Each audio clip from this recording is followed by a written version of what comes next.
you so much for joining us, guys. This is Bunge. Bunge.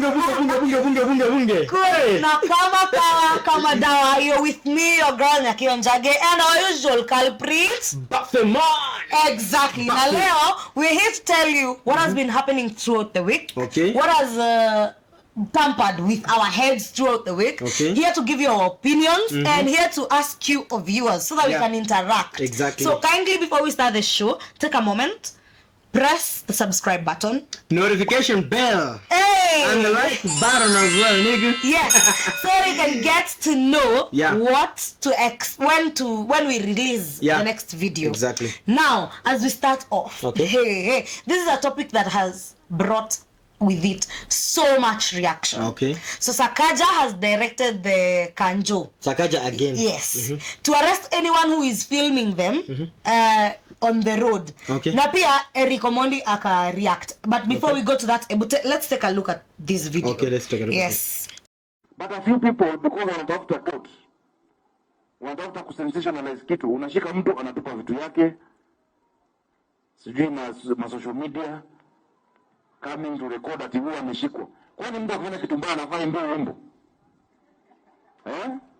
Order must be maintained. Unaenda city of order. Na hiyo watu record shika wao pia. Yes. That is obstruction of enforcement of justice. Don't think ati do your work. Do the right thing. Mbona wanachokoza nyumbani na record police?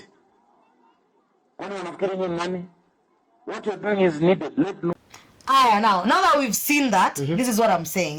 So Sakaja ameambia Kanjo, if they get to hold someone and that person starts recording them, wanaweza muarrest. Anamuarrest aje? Kwa nini? Sakaja, I think ngoja kwanza before ataendelea. Unajua Sakaja sometimes Sakaja by the squeeze sijui mwanza ku make moves decisions gani hizi mbovu. I don't know who is your advisor. I really don't know who is your advisor because some of the decisions that you are making at the moment, they're so dumb. Yes. Said nakuchukia, but I'm just telling you the truth and you need to listen to the truth or live a lie. You get? But also, you're hindering the truth from coming out. Exactly. As a governor, you should be so happy that these things are being recorded so you can be able to follow up. Yeah, because women are being harassed. Wamama wanaharasiwa, wamama wambovu wanaharasiwa huko nje. This same Kanjo guys, let me tell you something. When Sakaja got into office, they were trained. What were they trained to do? That is why you're supposed to be so happy when these things are being recorded. Because you'll be like, you guys, I took you for training. You need to know how to handle people. Yes, you do. Yeah. Already they should know how to handle people now that they... and those who do not know how to handle people should be fired. But that's not a job. I think I saw the video and that was so indecent of the Kanjo guys. That is a very barbaric way of handling people. Yeah, like mama amekuja amechukua manyanya zake vitunguu smokiza anaziuza. Unakuja unamchukua unamrusha kwa pickup na unamgonga kwa tumbo. Why are you? And then Sakaja uko na guts za kwenda mbele ya wasee kuambia ati hao watu wanafaa kushikwa. Na ni juzi umekuwa una allow photographers wewe umwambie photographers arudi back in town ku capture photographs kwa the clients when you're now in town because that is a public space. You need to understand that that's a public space. It's not a private entity. Sakaja, I don't know who is your advisor. Journalism is very broad. There's journalism where we sit like us and give you stories and broadcast. But there are also people who go out there to bring out the injustices that are happening. Exactly, because bila hawase hatuwezi jua about the killings zimekuwa zinahappening. As a governor, my friend, you're supposed to appreciate those people because you know exactly who to fire. And there are people who are out here who are good people who know how to handle people who have done communication. So they can be able to handle these people and they are jobless. So those people who cannot handle people, fire them and give others a chance. Kindly go and meditate about the decisions that you wanna make because Zinabo at the moment by the umanza kutubu. One thing I can tell you for free is that seat you're not guaranteed to go and to get back to the same position in 2027. That is our seat. You're not guaranteed about the about winning the elections. Wait, the people who elected you into office are the same people going to get out of that office. No, who said atafika 2027? Because at this point, kama ulisoma reaction ya Eric Omondi. Eric Omondi was so pissed. And to a point where he was like, manze, we will impeach you. Si lazima ufika 2027, Governor Sakaja. It's not a matter. We will impeach you, by the way. That is bad. That is very bad. That is refusing to bring the truth to light. Go and think about it. Yes. And people are advising you, by the way, you should keep them away. I don't even and those kanjos au makanjo unaambia mnapewa instructions kama mbuzi mnafuata tu na mtu just because ako juu yenu. I know. You don't even have to question this guy because simply because he's the directions umetoka above. You just want to listen to him whether good or bad choices are being made. So you are just mnafuata tu kama makondo. Nyinyi makanjo nyinyi. You guys have kids. And let me tell you, karma is a what? It's a bitch, baby. Yes. Now, the same Sakaja we are coming to. Now, was it last week but one? Our town was flooding, man. The expressway was flooding. And now to make matters worse, the Met Department has issued a 7-day warning of heavy rainfall. Sakaja, you've not even taken a moment to address. How are the warnings assisting us? You've never even taken a moment to address that. We've got your point. You've already warned us. You've heard about the warnings. What next? No, Mimi, for me, it's the fact that Governor Sakaja, you've not even addressed our issue on the streets of flooding. You're going as far as refusing for people to film Kanjo when they're doing injustice. Yet you're not talking about the flooding in our town. And unajua vizuri sana, the Met Department has issued now another warning. There is no single strategy the governor has come up with so that we can be able to counter such a situation if at all kutakuwa na heavy rainfall. Now, if I see one more billboard of you, I will go mad because I don't understand why you're buildings. I don't even understand why he's getting. You're not even addressing the issues at hand. Manze, we will not be able to go to work because of our town flooding. But you need to be very, very serious. He wants business to stop. He wants business to stop, and he still wants Kanjo to continue harassing people. Are you out of your mind? In as much as you are trying to sell out your services using the media, but when at the same time, sometimes you need to make rational decisions. Yeah. Especially when you're in such a powerful position, because people are looking at you. Not everyone is stupid. Unaona, unajua sometimes PR ni poa ina boost nini yako kwa watu. We need to know, we understand that you're trying to bring to achieve relevance in politics. But at the same time, as you do the PR to the people, you also need to know that not everyone is a stupid individual. As in, si kila msee ni mjinga, you get. So acha nikwambie Sakaja, si kila msee ni mjinga, but we are watching you. We are watching you. Yeah. And by the way, we've already watched now, and we have started coming up with solutions to you as a problem to us. Manza, there is impeachment. That seat belongs to us. Not you. In fact, we employed you to sit on that seat. Stop behaving like it's your seat. We can take you out of that seat anytime we want. Let's move forward to people. But I need to play for. We need to play for them the video about Uhuru Kenyatta talking about the people who are in powerful positions, what they're expected to do. Let's watch that one. As we wind up on that topic. If you want to know the true measure of a man, watch what he does with power, how he handles his opponents, how he treats his wife and family, and what he does with his influence.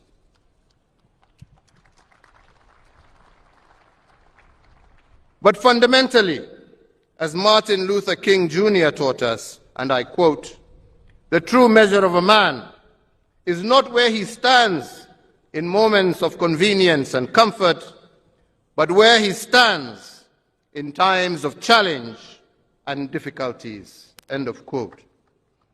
In other words, the true measure of a man is how he behaves when misfortune hits. And the question before us today, who was Kibaki the man? How do you measure a man who was sworn in as president? So Sakaja, as we finish up this particular topic, I think this particular video itakufikia. This is Uhuru Kenyatta, the former president of the Republic of Kenya. Listen. You can listen to his words. Yeah. And he's in a more powerful position than you. Better position than you. And I don't know. And he's very, very humble. And he's just in charge of account. Just behave yourself anyway. So as we move forward, now that we've watched that video, Jalango, MP Langata, aka, okay, not aka, aka is Jalas, but Felix Odiwar, the MP Langata, he has expressed his regrets for not helping the late Brian Chira when he was still alive. Why is he regretting right now? Jalango, come on, who are you fooling? Jalango, you're the media team. Who are you fooling? We know you knew. Don't even, you people act like that. kila time a youth comes and says I would like the help of so and so because I think I could learn from so and so, I could change with the help of so apparently Jalango TV kazi hata si kuchukua moshene.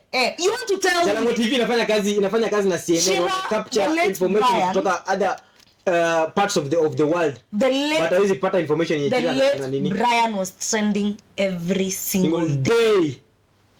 We're not even kidding, he was trending every single day. Hata watu wanamjua. Sasa wewe Jalango, you're the one who does not know him. Let me tell you something, you people ignore youths. And then when a catastrophe happens, it's when you're saying you wish I'm so pleased, I'm regretting. Don't regret. Be honest and say, don't do that to us, by the way. Don't. Youth need your help. If you don't help, just shut up about it.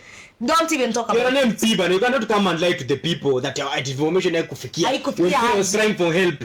Please. That's the excuse. Please. No, kuna Jalango TV. Na umeemploy paka wasichana wanaenda huko nje kwa field na capture information and we are talking about a guy who has been at Kiss FM. Kiss FM. Place hakuna moshene inapita. You don't tell me you didn't know. Brian needed your help. You ignored, and now you feel so guilty. So you're guilty. Take your crocodile tears away from us. Yes. As we proceed, there's been a very huge mystery. I know you know Bunge Towers, Parliament. In town, Yes, in town. Now, 14 years. This building has not even been completed, and yet there was an issuance of 9.26 billion Kenyan shillings. 14 years, and this building has not. So that was actually the allocated budget for the construction. I know. But at the moment, what do you mean haijamalizwa? And the building was supposed to be completed in a span of, I think, 3 years. 3 years. Yeah. 3 years story. There are buildings that are huge than this building have been completed in less time. Less than We've got developed countries mejenga towers, not even towers. What are you talking about, you guys? Burj Khalifa is so huge. Yeah. What do you Bunge Towers isn't even half of the length of Burj Khalifa. I know. Not even a quarter. Yeah. So you people stop lying to us. We know there was corruption involved. Bring the people out. We want to see them face justice. Yeah. And we also want to know your building itakuwa inakaa hapo imetuangalia tu hivi ni inaitwa scrap metal. Scrap metal, a ghost town actually. What's the solution? What's the solution? So give us the solution. Everybody who was involved in the construction works za Bunge Towers wanafaa kuwa brought to book. Now the Senate to agree again. Why is it not explain in detail? Yes. I am with you to that. Sorry, we are not getting fooled by you guys. We've had enough of you and hula baloos and all that. Now we proceed. A guy that stole from a fast food joint in Marsabit has just been caught with 497,000 Kenyan shillings. Zanyaliba. 497,000 Kenyan shillings. Yes. Marsabit. Fast food joint in Marsabit. What are they selling? Fast food joint in Marsabit. What are you selling? 497,000. 97 ngwizi sticks. What are you guys selling? Like you just had it in cash. Are you selling sand? Kuna nini Marsabit? What's the staple food of Marsabit? We are talking about a county that manze kuna watu wanakufa njaa. Staple food ya Marsabit ni nini? Hata sijui. Si ng'ombe. Ng'ombe gani? See, they are nomads. Okay. Yeah, I don't know. What are you guys? Kama unauza ng'ombe, unauzia nani ng'ombe hiyo? 497,000 Kenyan shillings. Anyway. Okay. Yeah, lakini pia wewe ungeshikwa. You steal that money think. Ungeshikwa. Pesa umeenda kwa joint umechukua 400,000 shillings cash. Umeanza kubebana nayo mbio unaenda wapi? Tafuta mahali upatie network huko. Let's proceed slightly. So kuna hii operation inaitwa ondoa fisi operation. So apparently during the ondoa fisi during the ondoa fisi operation quote and quote KWS nabbed a hyena in Mathera area yenye iko pale Juja. Mafisi za Juja. Sijui bana story la kazi.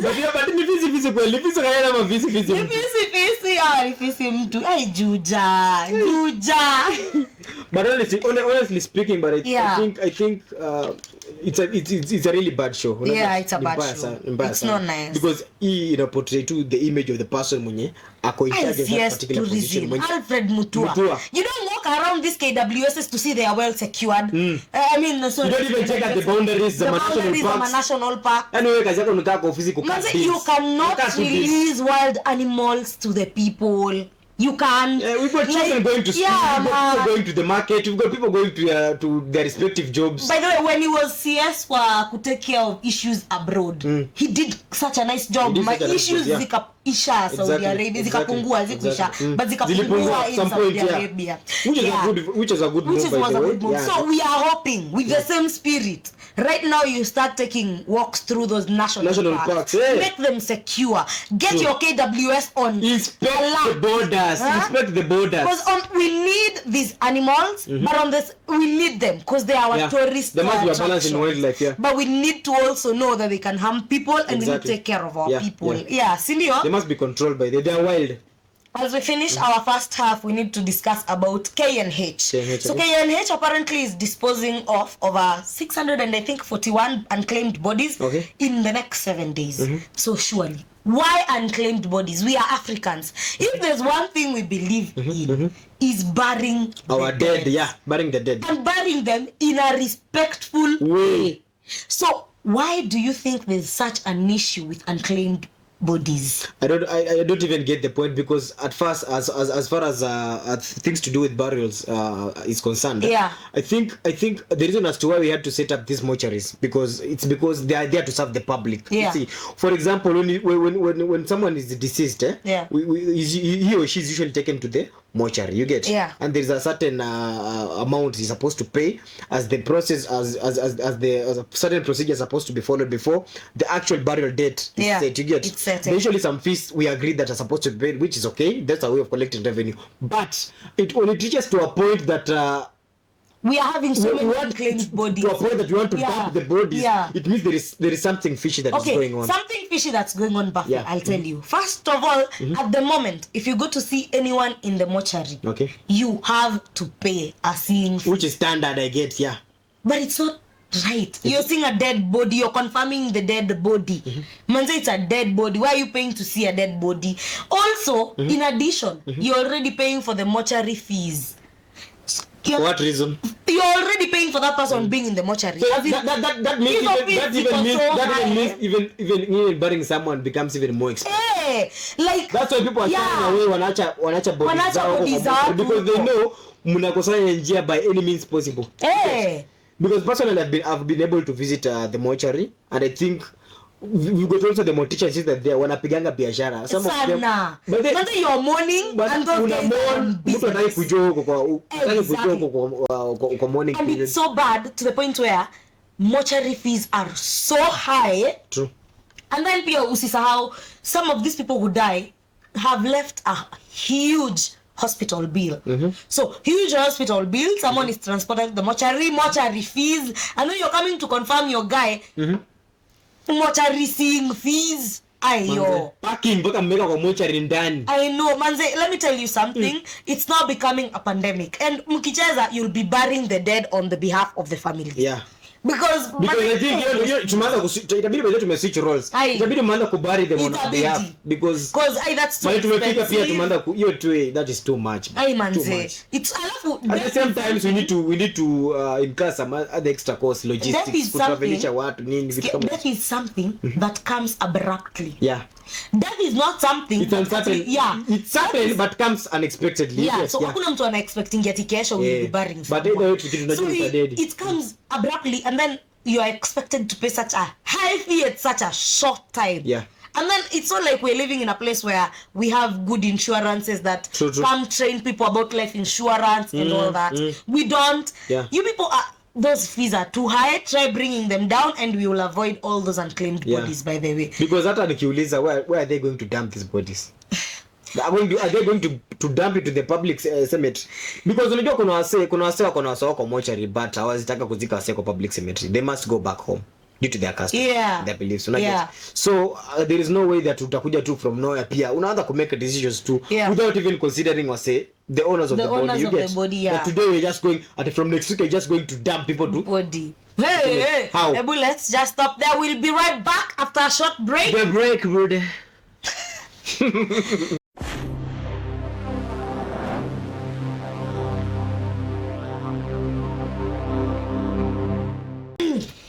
Welcome back. This is Bunge, and of course you're with your girl Nyake Njage and Buffet of Bunge. Hey. Ngoja vitu bana. Okay.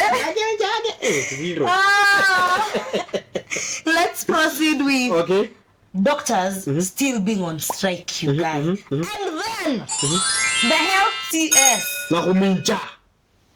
You're going to address people who hold people's lives in their hands at a burial kwa matanga. Hauna heshima, hauna adabu. Yaani wewe ni mtu mwingine. You know I heard what Weekly for Paranya said, and I was like, yeah, you don't do that. Former Governor Kakamega County. Yes, you don't do that. You don't address such serious topics. You know, doctors have come up kwa burial place wase bana wanaenda kumondi. Alafu the worst part is unaona? Doctors have already come up with a list of solutions. They have come up with their problems, and they're saying we also have these solutions. We need this and this. We need this and this. Kindly assist us. And where instead they are going to your office, ukipiga campaign. I know. Instead of you going to your office, sitting down, thinking about what you can do to make the doctors stop their strike. Because, like, I just saw a video on TikTok. A child has died because doctors were on strike, man. That child could not receive treatment. Something must be in your head. Nahumincha.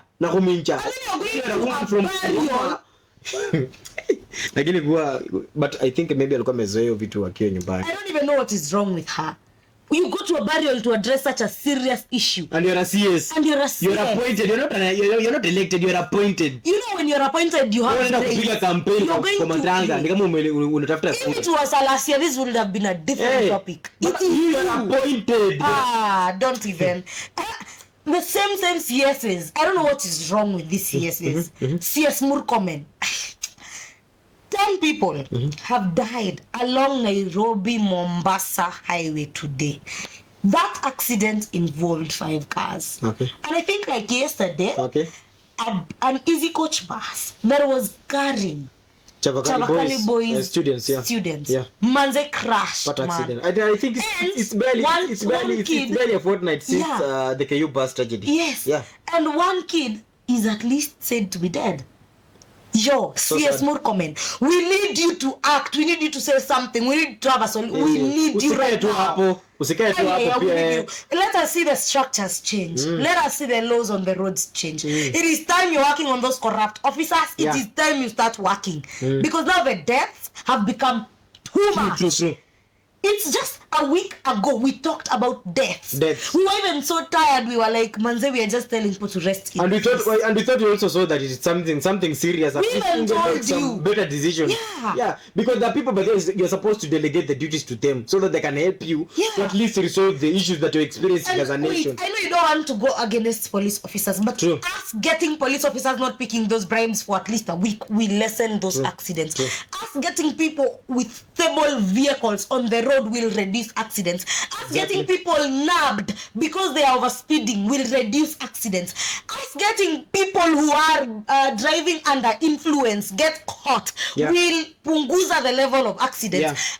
Act. We're not saying until forever. We're saying, guys, just do something. Now that you're in that position. Do something. Because there are many people, but they want the same position, but they don't have the capacity to be something. there. You are put there because our president believed in your ability. He believed in you. I don't. Sasa umekaa hapo umeanza kuzubaa. Wewe pia unashtuka tu. Ati unapata accident pia unashtuka tu.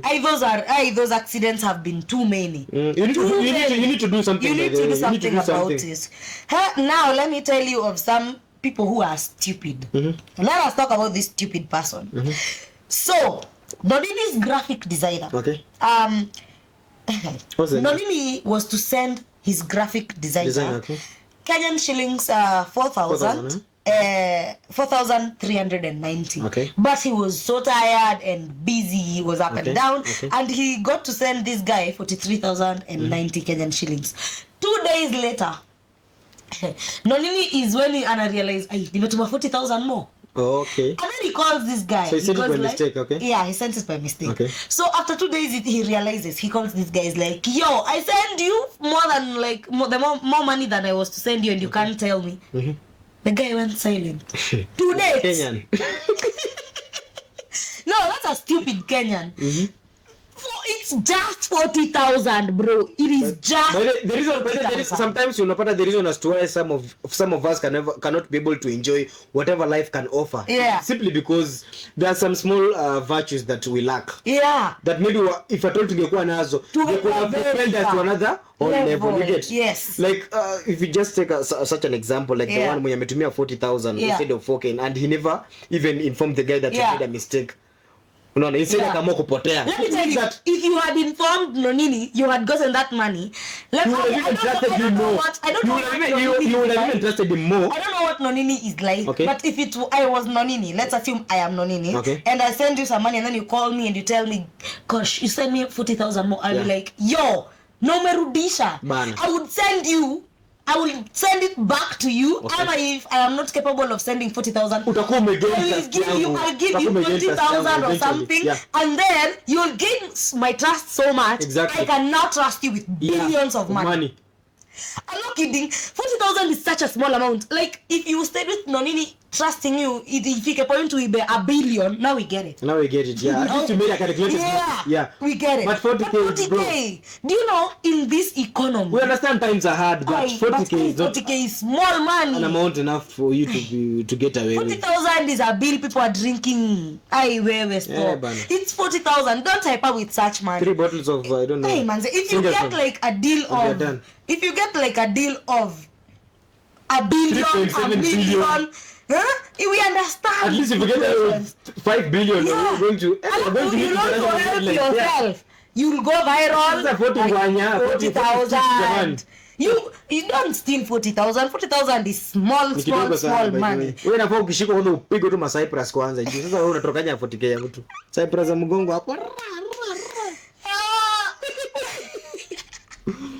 But how do you run away with 40,000? That's small. You don't even to me 40,000. To me a fair. Eka like 2,000 ya fair hapo sasa fika. No, tuseme you've stolen 50,000. This guy will definitely ask police. If you're staying in Nairobi, they will get you around Nairobi. So let's say you live in Kakamega. Now go to Kakamega. It's like 1,000 bob to go to Kakamega. Come back. That's 39,000 you've been left with. Pay rent there or give your parent like 10,000. You have 29,000 left. 9,000 like that 9,000 I know you'll use by buying yourself. You got also your own bills. You got also your own bills to settle. That thing will just be enough for a month. And yet you would have gained someone's trust, and he would have given you the same amount of money back. But because when you got matata, you've taken the money and umetoka na acha kuwa mjinga bana. Acha kuwa mjinga. Sometimes tumia akili kidogo. Kuwa honest kidogo. Sometimes you just apply selective honesty. Idea. It's honest. Apply selective honesty. Thank you. Apply selective. At least for you, selective. We're not saying don't be too honest, but just be selective. But we also say apply it to unnecessary. There's small money, man. There's money you'll just use in a month and it's over with. Exactly. If there's money you're going to get yourself out of the problem. Like for example, people like Kina Kidero, they stole from us. But they used the same money they stole, they represented themselves to court. And when the money was released, even if they were cut, they still had something to carry back home. They still had something to carry back home. When it's sasa na kukushika na 40K. Atachukua manze. You even stop. What about unafaa uhonge lawyer wako hata nikosha I'm pretty sure you don't even have a lawyer. I know. Now with 40,000 what lawyer are you going to get? Our lawyers are not that. Jingiza kwa shimo nyingine yenyewe. Now we are going to have a season of we're going to 3 topics I don't even think I want to talk about because it has been so rampant. But because you're in Bunge, you just have to talk about we are in Bunge and we also have to educate people about these things. Exactly. So, the first topic. Yesterday, a police officer allegedly was allegedly stabbed to death by his wife after a marital argument or a domestic quarrel pale Eldama Ravine in Baringo. Okay, the wife is in custody. Wait for that. Juzi, another police officer was murdered because of marital problems. Yes. The problem is now not even just police. Now, a Kenyan man, Adeline Itongwa, who lives in the United States, he has been arrested after police have claimed that he shot and killed the mother of his child, Ramaya Griffin. All right, welcome back, and this is Bunge. Of course, you're with me, your girl Nyakira Njage, and Bafevan Bude. All right, we're continuing with our topics, and to take us, we're now going to talk about why the youth are preferring PEP medication over condoms. Because now the health ministry is very alarmed.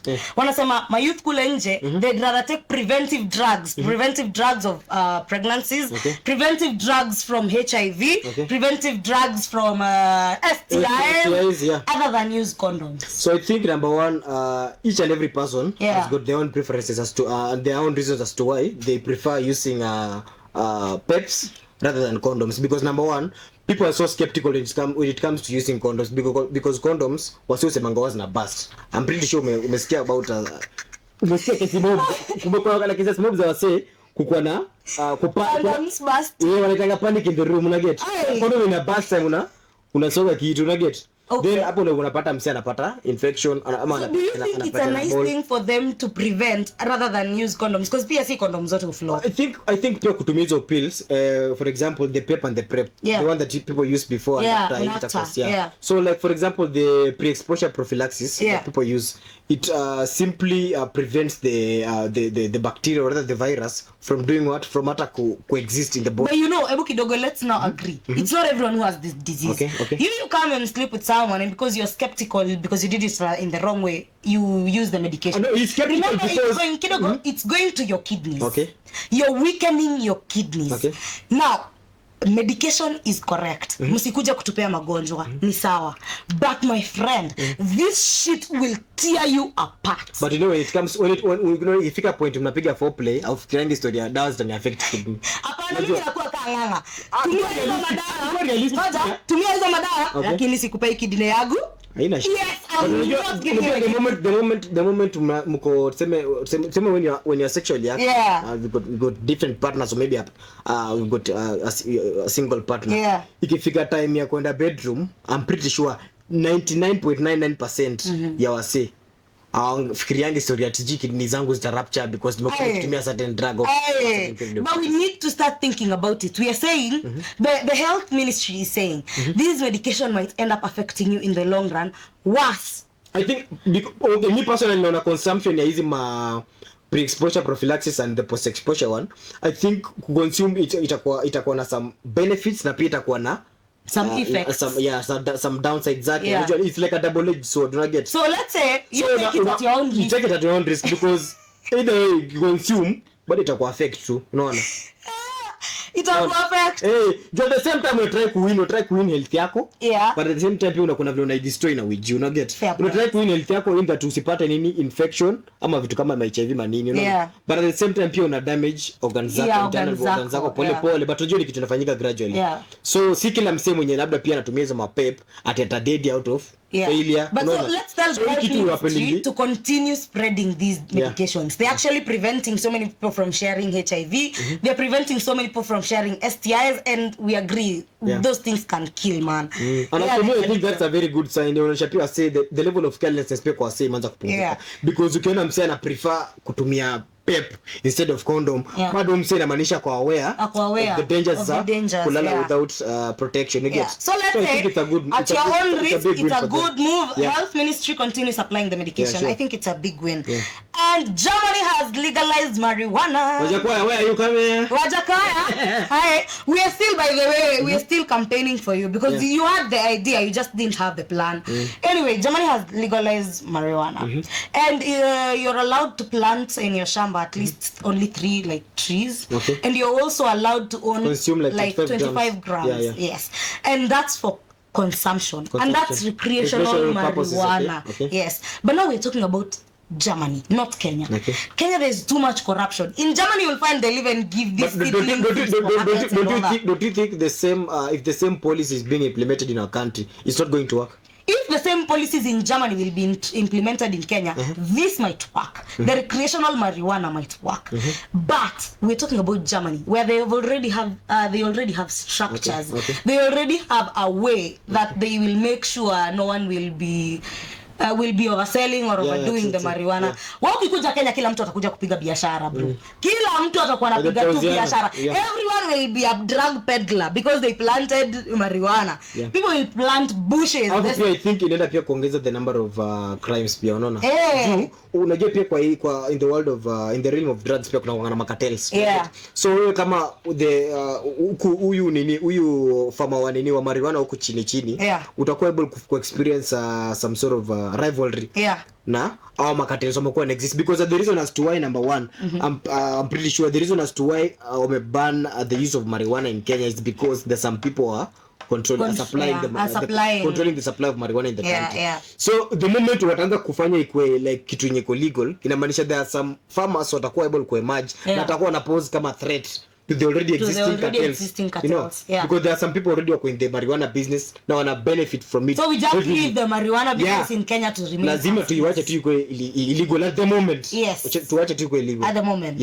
All right, and that has been Bunge from us. We will expect to see you on our next video where we will discuss the things that have emerged in the remainder of the week. And Pia, we will tell you what you're supposed to think if you don't have if you don't know what to think about. All right. Now Pia, sasa we need you to click that subscribe button and what? Notification bell and what? And of course the like button, baby. Yes, and that's from us. My name has been Nyake Njage. Bafemana tunamaliza kimkurugenzi tukisema adios muchachos. Peace.